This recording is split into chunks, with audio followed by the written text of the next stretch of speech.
Partition ಸೂಟ್ಗೆ ಸಂಬಂಧಪಟ್ಟಂತೆ ವಿವರವಾಗಿ ತಿಳಿಸ್ಕೊಡಿ ಅಂತ ಕೇಳಿದ್ದೀರಿ.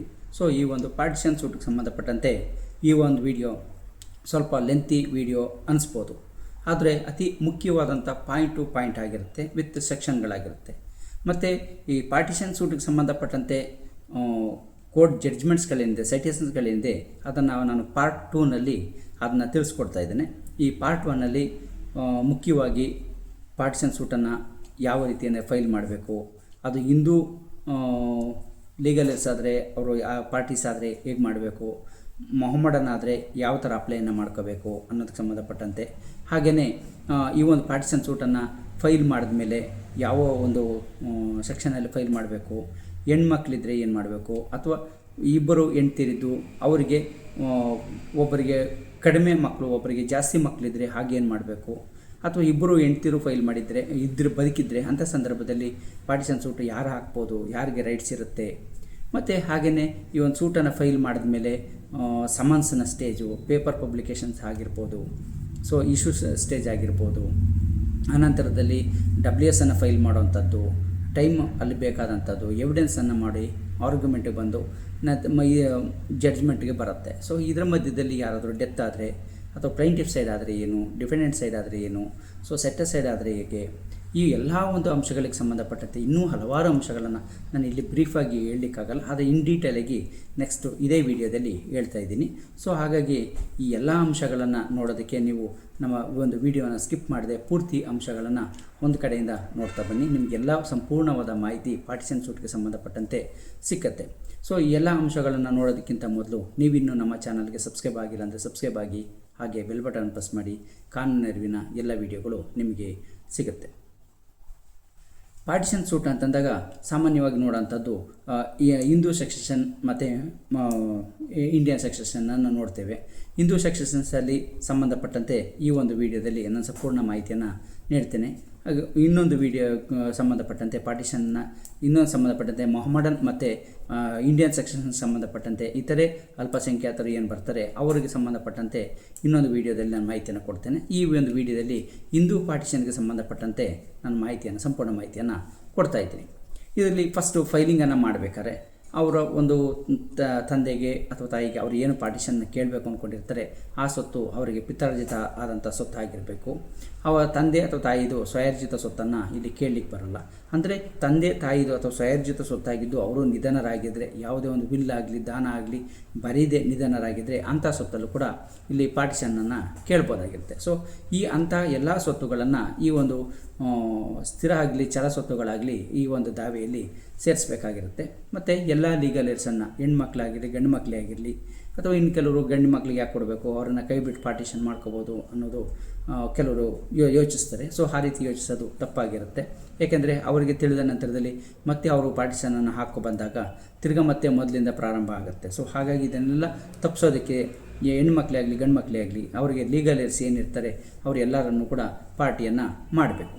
ಇದರಲ್ಲಿ ಯಾರು ದಾವೆಯನ್ನು ಹಾಕಬೇಕು ಅನ್ನೋದನ್ನ ನೋಡೋದಾದರೆ, ಯಾರಿಗೆ ವಿಭಾಗ ಕೊಡದೇ ಇರ್ತಾರೆ ಅಂಥ ಸಂದರ್ಭದಲ್ಲಿ ಈ ಒಂದು ದಾವೆಯನ್ನು ಹಾಕಬೇಕು. ಈ ದಾವೆಯನ್ನು ಹಾಕೋದಕ್ಕಿಂತ ಮೊದಲು ನೀವು ವಿಭಾಗವನ್ನು ಒಂದು ಸರಿ ಕೇಳಬೇಕಾಗಿರುತ್ತೆ. ಅವರು ಕೊಡೋದಕ್ಕೆ ನಿರಾಕರಿಸಿದಾಗ ಕಾಸಪಕ್ಷನ ಸ್ಟಾರ್ಟ್ ಆಗುತ್ತೆ, ಅಲ್ಲಿಂದ ನೀವು ದಾವೆಯನ್ನು ಹಾಕ್ಬೋದು.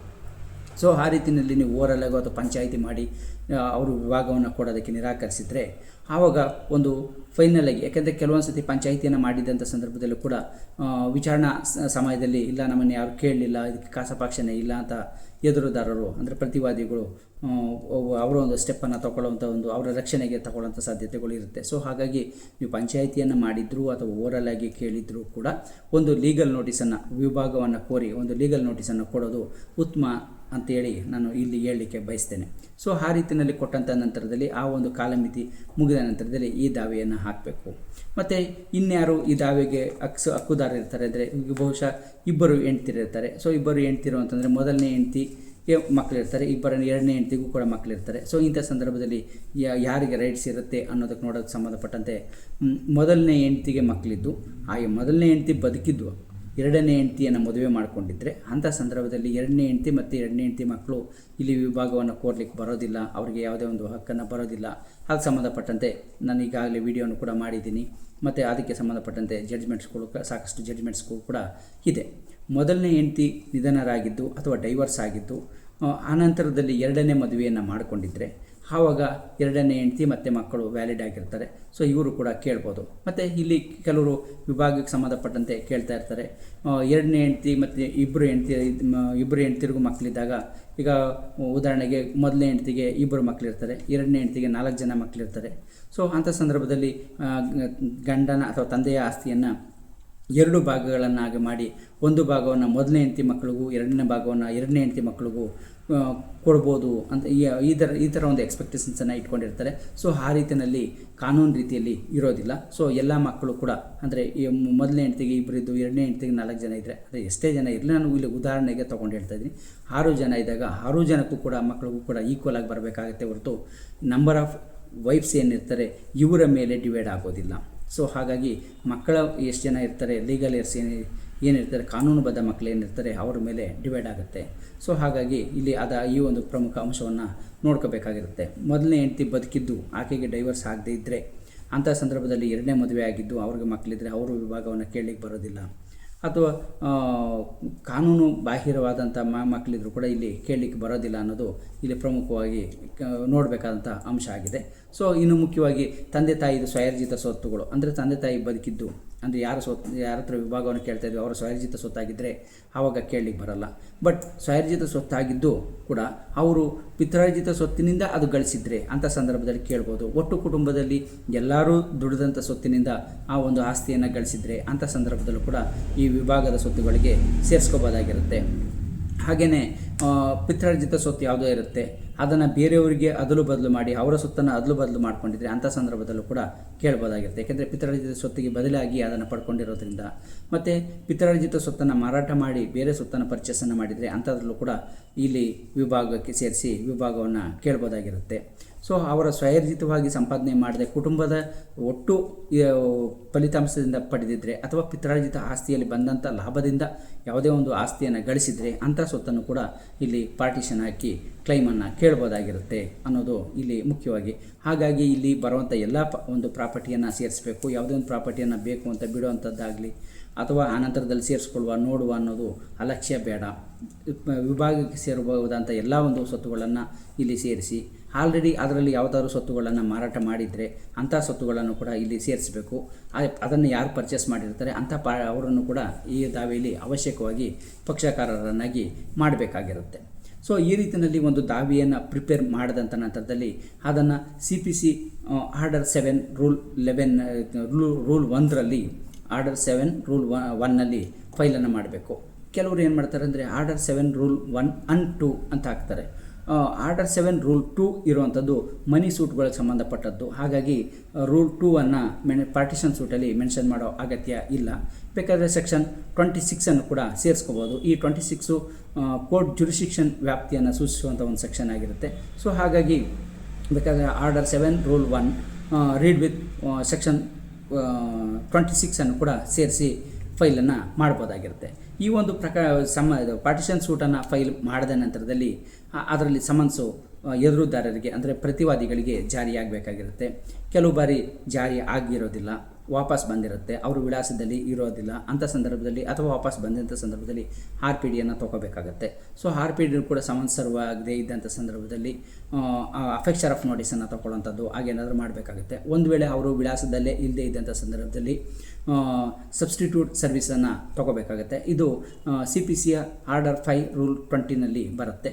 ಸೊ ಇದರ ಅಡಿಯಲ್ಲಿ ಅಪ್ಲಿಕೇಶನ್ ನ್ಯಾಯಾಲಯಕ್ಕೆ ಸಲ್ಲಿಸಿ ಸಬ್ಸ್ಟಿಟ್ಯೂಟ್ ಸರ್ವಿಸನ್ನು ತೊಗೋಬೇಕಾಗುತ್ತೆ. ಇದರಲ್ಲಿ ಪೇಪರ್ ಪಬ್ಲಿಕೇಶನ್ ಕೂಡ ಇನ್ಕ್ಲೂಡಿಂಗ್ ಆಗಿರುತ್ತೆ. ಪೇಪರ್ ಪಬ್ಲಿಕೇಶನ್ ನೀವು ತೊಗೊಳ್ಳೋದಾದರೆ ಅಂಥ ಒಂದು ಪೇಪರ್ ಪಬ್ಲಿಕೇಶನ್ಗೆ ಡ್ರಾಫ್ಟನ್ನು ರೆಡಿ ಮಾಡಿ 2 ಪ್ರತಿಗಳಲ್ಲಿ ನ್ಯಾಯಾಲಯಕ್ಕೆ ನೀಡಬೇಕು. ಅದನ್ನು ಪರಿಶೀಲನೆಯನ್ನು ಮಾಡಿ ಮತ್ತು ಆರ್ಡರ್ 5 ರೂಲ್ 20ನಲ್ಲಿ ಒಂದು ಅಪ್ಲಿಕೇಶನ್ ಕೂಡ ಹಾಕೋಬೇಕಾಗತ್ತೆ. ಸೊ ಇದು ಹಲೋ ಮಾಡಿದ ನಂತರದಲ್ಲಿ ಡ್ರಾಫ್ಟನ್ನು ವೆರಿಫಿಕೇಷನ್ನ ಮಾಡಿ ಒಂದು ಡ್ರಾಫ್ಟನ್ನು ನಿಮಗೆ ನೀಡಲಾಗುತ್ತೆ ಪೇಪರ್ಗೆ ಕೊಟ್ಟು ಹಾಕಲಿಕ್ಕೆ. ಸೊ ನೀವು ಯಾವ ಪೇಪರ್ಗೆ ಹಾಕ್ತೀರಿ ಅನ್ನೋದನ್ನು ಕೂಡ ನಿಮ್ಮ ಒಂದು ಅಪ್ಲಿಕೇಶನಲ್ಲಿ ನಿಗದಿತವಾಗಿ ನಮೂದಿಸಿ ಹೇಳಬೇಕಾಗಿರುತ್ತೆ. ಸೊ ಹಾಗೆಯೇ ಈ ಒಂದು ಸಮನ್ಸು ಜಾರಿಯಾದ ನಂತರದಲ್ಲಿ ಪ್ರತಿವಾದಿಗಳು ನ್ಯಾಯಾಲಯಕ್ಕೆ ಏನು ಬರ್ತಾರೆ, ಸೊ ಇವರು ನ್ಯಾಯಾಲಯಕ್ಕೆ ಬಂದ ನಂತರದಲ್ಲಿ ಇವು WS ಅನ್ನು ಹಾಕಬೇಕಾಗಿರುತ್ತೆ. ಅಂದರೆ ರಿಟರ್ನ್ ಸ್ಟೇಟ್ಮೆಂಟನ್ನು ಆರ್ಡರ್ 8 ರೂಲ್ 1ನಲ್ಲಿ ಹಾಕಬೇಕು.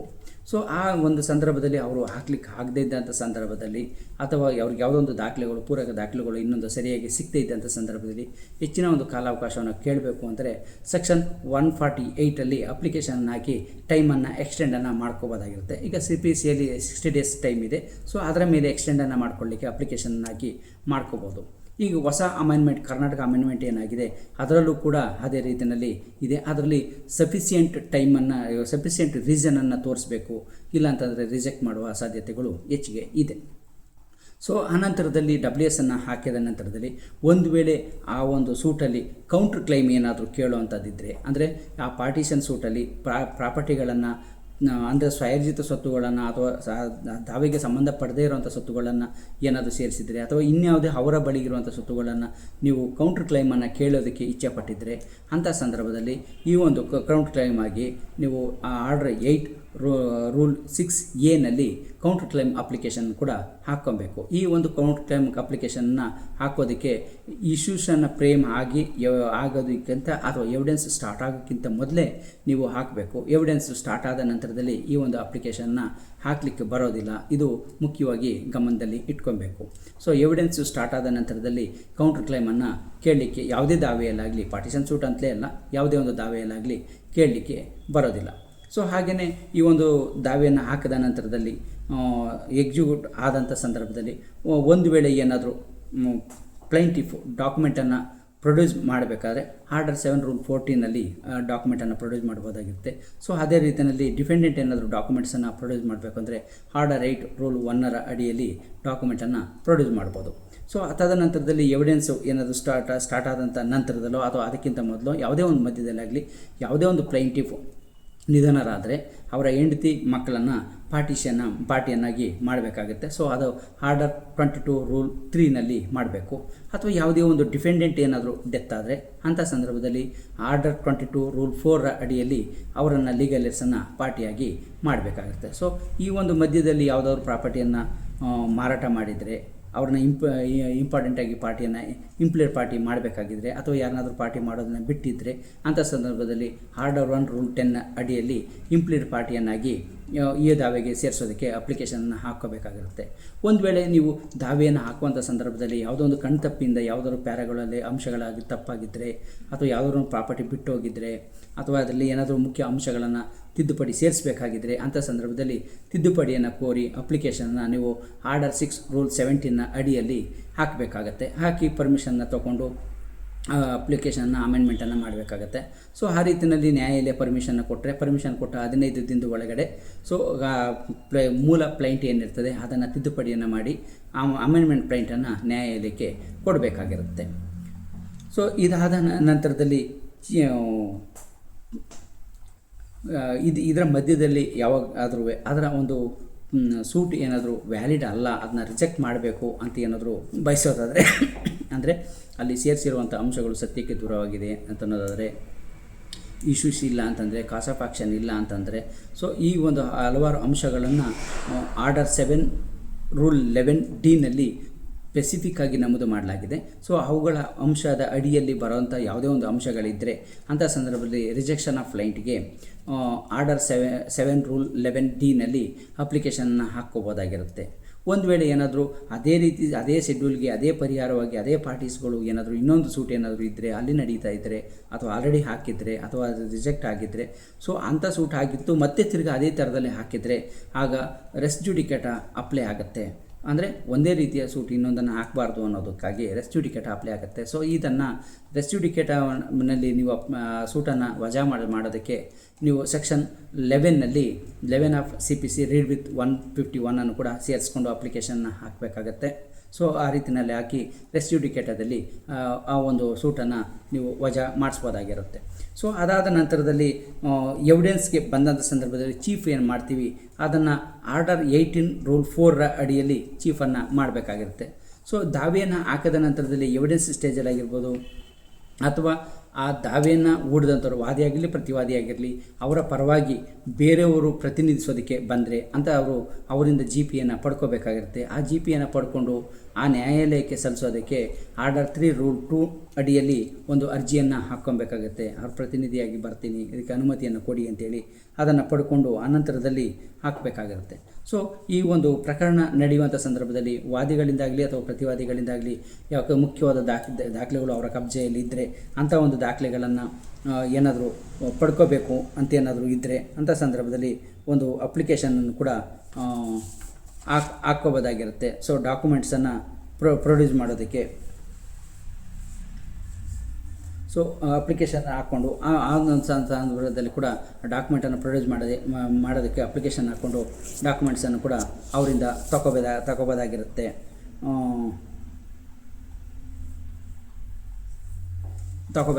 ಸೊ ಹಾಗೆಯೇ ಅವರಿಂದ ಏನಾದರೂ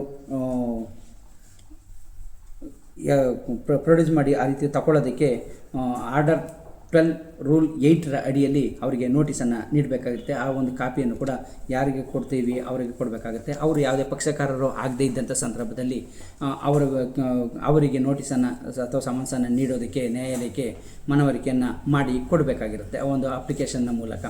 ಸೊ ಅದಾದ ನಂತರದಲ್ಲಿ ವೆಕೇಷನಲ್ಲಿ ಏನಾದರೂ ಅಪ್ಲಿಕೇಶನನ್ನು ಹಾಕ್ಕೊಳ್ಬೇಕಾದಂಥ ಸಂದರ್ಭದಲ್ಲಿ ಇದ್ದರೆ, ಅದು ಎಮರ್ಜೆನ್ಸಿ ಇದ್ದರೆ, ಆವಾಗ section 28 sub clause 3 sub clause B ಹಾಗೆ 28 sub clause 4 sub clause B of Karnataka civil court ಆ್ಯಕ್ಟ್ನ ಅಡಿಯಲ್ಲಿ ವೆಕೇಷನ್ ಕೋರ್ಟಲ್ಲಿ ಹಾಕ್ಕೋಬೇಕಾಗತ್ತೆ. ಸೊ ಅಂಥ ಸಂದರ್ಭದಲ್ಲಿ ಅದನ್ನು ಹಾಕ್ಕೊಂಡು ಎಮರ್ಜೆನ್ಸಿ ಏನಿದೆ ಅನ್ನೋದನ್ನು ನ್ಯಾಯಾಲಯಕ್ಕೆ ಮನವರಿಕೆಯನ್ನು ಮಾಡಬೇಕಾಗತ್ತೆ. ಸೊ ಈ ದಾವೆಯನ್ನು ಹಾಕುವಂಥ ಸಂದರ್ಭದಲ್ಲಿ ಒಂದು ವೇಳೆ ಏನಾದರೂ ಇಂಜೆಕ್ಷನ್ ಆರ್ಡರ್ ಏನಾದರೂ ಬೇಕು ಅಂದರೆ ಆರ್ಡರ್ 39 ರೂಲ್ 1 and 2ನಲ್ಲಿ ಅಪ್ಲಿಕೇಶನನ್ನು ಹಾಕ್ಕೋಬೇಕಾಗತ್ತೆ. ಸೊ ಒಂದು ವೇಳೆ ಒಂದು ಪಾರ್ಟಿಯವರು ಹಾಕಿದರೆ ಇನ್ನೊಂದು ಪಾರ್ಟಿಯವ್ರಿಗೂ ಇನ್ನೂ ಕೆಲವು ಸ್ವತ್ತುಗಳ ಮೇಲೆ ಡಿಪೆಂಡೆಂಟ್ ಮೇಲೆ ಬೇಕಾಗಿದ್ದರೂ ಕೂಡ ಅವರು ಕೂಡ ಈ ಒಂದು ಆರ್ಡರ್ 39 ರೂಲ್ 1 and 2ನ ಅಡಿಯಲ್ಲೇ ಅಪ್ಲಿಕೇಶನ್ನ ಹಾಕ್ಕೋಬೇಕಾಗತ್ತೆ. ಸೊ ಈ ಒಂದು ಪಾರ್ಟಿಷನ್ ಸೂಟ್ ನಡೆಯುವಂಥ ಸಂದರ್ಭದಲ್ಲಿ ಕೆಲವೊಂದು ಬಾರಿ ಈ ವಾದಿಗಳು ಪ್ರತಿವಾದಿಗಳು ವಾದಿಗಳನ್ನಾಗಲಿ ಅವ್ರು ಯಾರು ನಮ್ಗೆ ಗೊತ್ತೇ ಇಲ್ಲ, ಸಂಬಂಧ ಇಲ್ಲ ಅಂತ ಹೇಳುವ ಕೆಲವು ದಾವೆಗಳು ಕೂಡ ಇರ್ತವೆ. ಸೊ ಅಂಥ ಸಂದರ್ಭದಲ್ಲಿ ಯಾವುದೇ ಅವರ ಒಂದು ವಂಶವೃಕ್ಷವನ್ನು ರುಜುವಾತುಪಡಿಸೋದಕ್ಕೆ ಅಗತ್ಯವಾಗಿ ಯಾವುದೇ ದಾಖಲೆಗಳು ಇಲ್ಲದೇ ಸಮಂಜಸವಾದಂಥ ದಾಖಲೆಗಳು ಇಲ್ಲದೇ ಇರೋಂಥ ಸಂದರ್ಭದಲ್ಲಿ ಆವಾಗ DNA ಮೊರೆ ಹೋಗಬೇಕಾಗತ್ತೆ. ಸೊ ಆ ರೀತಿಯಲ್ಲಿ DNA ಅಪ್ಲಿಕೇಶನ್ನ ಹಾಕಬೇಕು ಅಂದರೆ ಆರ್ಡರ್ 26 ರೂಲ್ 10A ಒಂದು ಅಪ್ಲಿಕೇಶನ್ನ ಹಾಕ್ಕೊಂಡು ನ್ಯಾಯಾಲಯದ ಪರ್ಮಿಷನ್ ತೊಗೊಂಡು DNAಗೆ ಅಪ್ಲಿಕೇಶನ್ ಹಾಕ್ಬೋದಾಗಿರುತ್ತೆ. ಸೊ ಹಾಗೆಯೇ